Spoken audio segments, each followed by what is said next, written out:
आउज़ुबिल्लाहि मिनश्शैतानिर्रजीम बिस्मिल्लाहिर्रहमानिर्रहीम। Royal you TV की तरफ से अस्सलाम वालेकुम।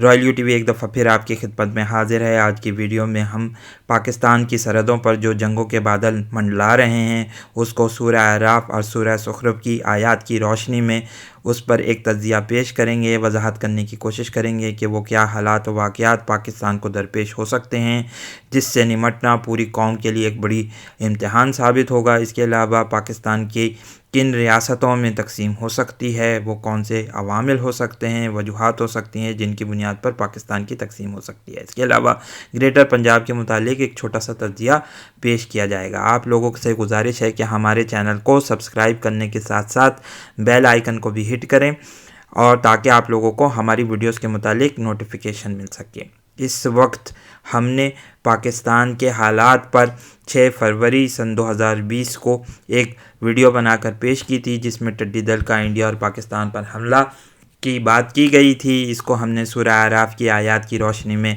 बताया था। इसके अलावा हम कोरोना वायरस के मुतालिक भी काफ़ी सारी वीडियोस बना चुके हैं जो सूरह आराफ की आयात की रोशनी में बनाई गई।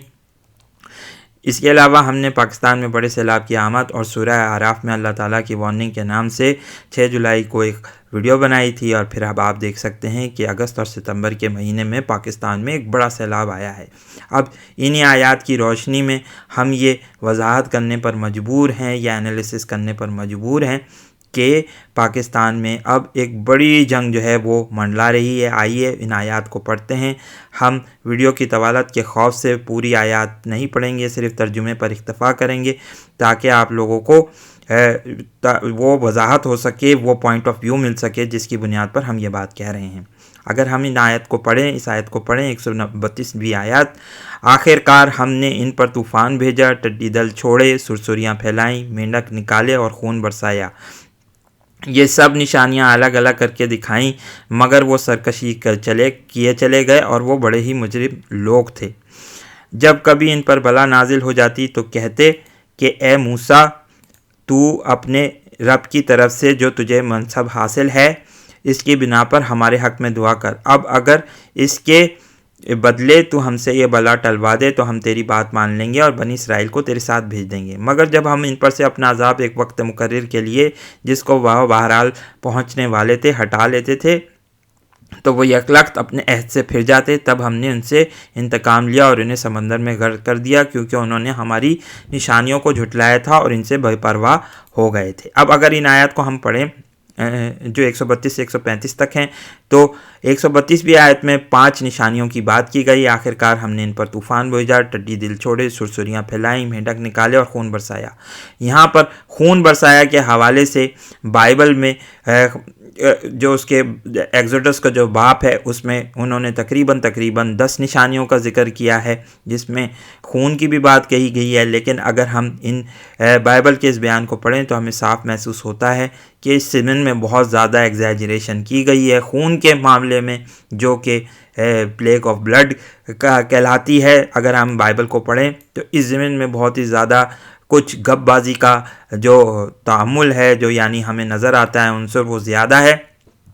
अगर इसको पढ़ें तो इसमें महसूस ये होता है कि अल्लाह ताला ने ये बाइबल के बयान के मुताबिक अल्लाह ताला ने हज़रत हारून को हुक्म दिया था कि वो अपने आसा को टच करें रिवर नाइल से, यानी दरिया नील पर मारें तो उससे जो है वो दरिया नील का पानी सुर्ख हो जाएगा। हत्ता कि कुरान मजीद इस ज़मीन में कोई बात हमें नहीं बताता, वो सिर्फ ये बताता है कि हमने खून का जो है वो खून बरसाया, यानी आप इसका मतलब ये ले सकते हैं कि खून की निशानी उनको दिखलाई थी।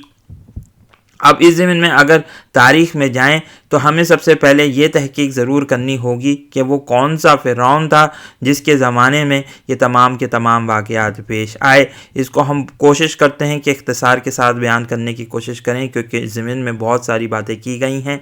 अगर इसको हम पढ़ें तो हमें महसूस होता है कि वो फ़िरौन जो था वो मनिफ्ता था, यानी रामेसेस दोम उसका बाप था।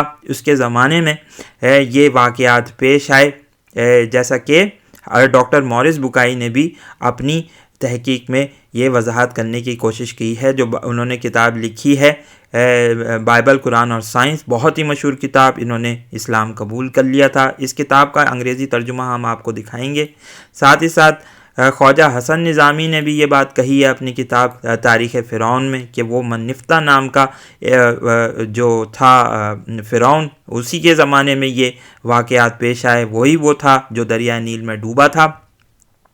इस ज़मीन में हमने जो तहकीक की है उससे ये बात थोड़ी सी हम आपको बताने की कोशिश करेंगे। ये मॉरिस बुकाई की किताब है बाइबल कुरान एंड साइंस, इसके पेज नंबर 239 में जो एक्सोडस का जो चैप्टर है उसमें ये बात की गई है कि उन्हें मौका मिला था कि सन 1975 में वो इसकी बॉडी का मुआयना कर सकें, और इस बॉडी के मुआयने में उन्होंने ये बात साफ नोट करी थी, ये कुछ ऑटोप्सी रिपोर्ट्स के ज़रिए से ये बात मालूम कर ली थी कि दर हकीकत इसका तमाम का तमाम जो वाक़यात पेश आए और फ़िरौन की जो मौत हुई थी वो डूबने की वजह से ही हुई थी, क्योंकि उसकी बोन्स में जो हैं वो ब्रॉड लेक्यूना पाए गए थे। ये एक हिस्टोपैथोलॉजी की टर्म है जिसके यही साबित होता है कि फ़िरौन की जो लाश थी वो पानी में गर्क होने की वजह से उसकी हलाकत हुई थी। इसमें अगर थोड़ा सा और मज़ीद तफसीलात की तरफ जाएं तो इस फ़िरौन की लाश जो थी वो थेब्स ऑफ, अगर हम उसको दिखाएं कोशिश करते हैं आपको, वो डूम की जहाँ पर इसकी लाश दरियाफ़्त हुई थी, ये करीबन 1898 में ये दरियाफ़्त हुई, जिसे एक फ़्रेंच मुहक्किक ने, एक आर्कियोलॉजिस्ट ने इस जगह से दरियाफ़्त किया था। ये दरिया नील के वेस्ट बैंक पर वाक़े है, यानी मगरबी किनारे पर वाक़े है।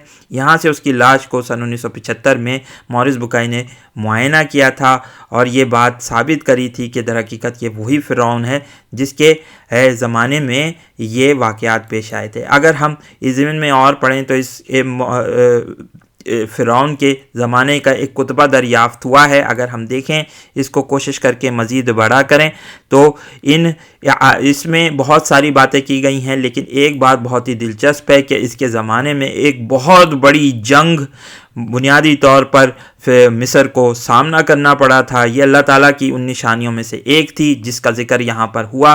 खून बरसाया से मुतालिक यही है कि एक बहुत बड़ी सिविल वॉर, एक बहुत बड़ी लड़ाई जो इसकी सरहदों पर लड़ी गई थी, 5 साल तक लड़ी गई, जिसमें लीबिया और जो इसराइल के इलाके हैं वो शामिल थे, यानी फ़लस्तीन का इलाका भी शामिल था। जैसा कि हम अगर नक्शे में अगर देखें, इसको कोशिश करके आपको दिखाएं मिस्र के नक्शे को, तो आप ये बस बात साफ देख सकते हैं कि मिस्र के एक सरहद पर लीबिया वाक़े है और दूसरी तरफ पर सहराए सीना और फ़लस्तीन का इलाका लगता है। यहाँ इन दोनों सरहदों पर इसको बड़ी जंग का सामना करना पड़ा था और 5 साल के दौरान हज़ारों लाखों की तादाद में लोग मारे गए थे। तो इस बुनियाद पर यह बात कही जा सकती है कि पाकिस्तान में खून की जो निशानी है वो अब आने वाली है, जिसमें हम ये बात कह सकते हैं कि पाकिस्तान की सरहदों पर, दोनों सरहदों पर, यानी अफ़गानिस्तान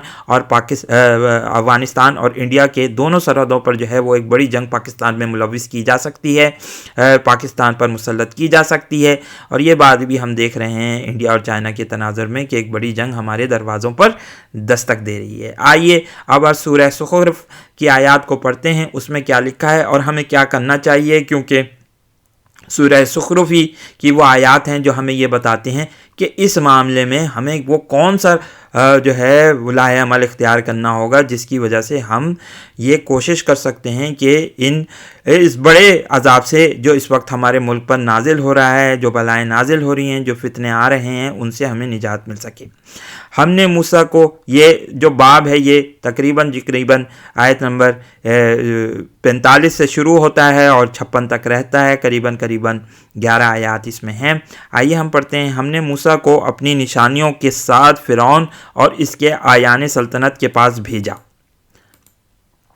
और इसने जाकर कहा कि मैं रब्बुल आलमीन का रसूल हूँ। फिर जब उसने हमारी निशानियाँ इनके सामने पेश की तो वो ठट्टे मारने लगे। हम एक पर एक ऐसी निशानी इनको दिखाते चले गए जो पहले से बढ़ चढ़ कर थी, और हमने इनको अजाब में धर लिया ताकि वो अपनी रविश से बाज आएँ। हर अजाब के मौके पर वो कहते, ए साहिर, थोड़ा सा अपने करके दिखाते हैं, अपने रब की तरफ से जो मनसब तुझे हासिल है इसके बिना पर हमारे लिए इससे दुआ कर, हम ज़रूर राह रास्त पर आ जाएंगे। मगर जूँ ही हम इन पर से अजाब हटा लेते तो वो अपनी बात से फिर जाते थे। एक रोज़ फ़िरौन ने اپنی قوم کے درمیان پکار کر کہا، لوگو کیا مصر کی بادشاہی میری نہیں ہے اور یہ نہریں میرے نیچے بہہ نہیں رہی ہیں؟ کیا تم لوگوں کو نظر نہیں آتا میں بہتر ہوں یا شخص جو ذلیل و حقیر ہے اور اپنی بات بھی کھول کر بیان نہیں کر سکتا؟ کیوں نہ اس پر سونے کے کنگن اتارے گئے یا فرشتوں کا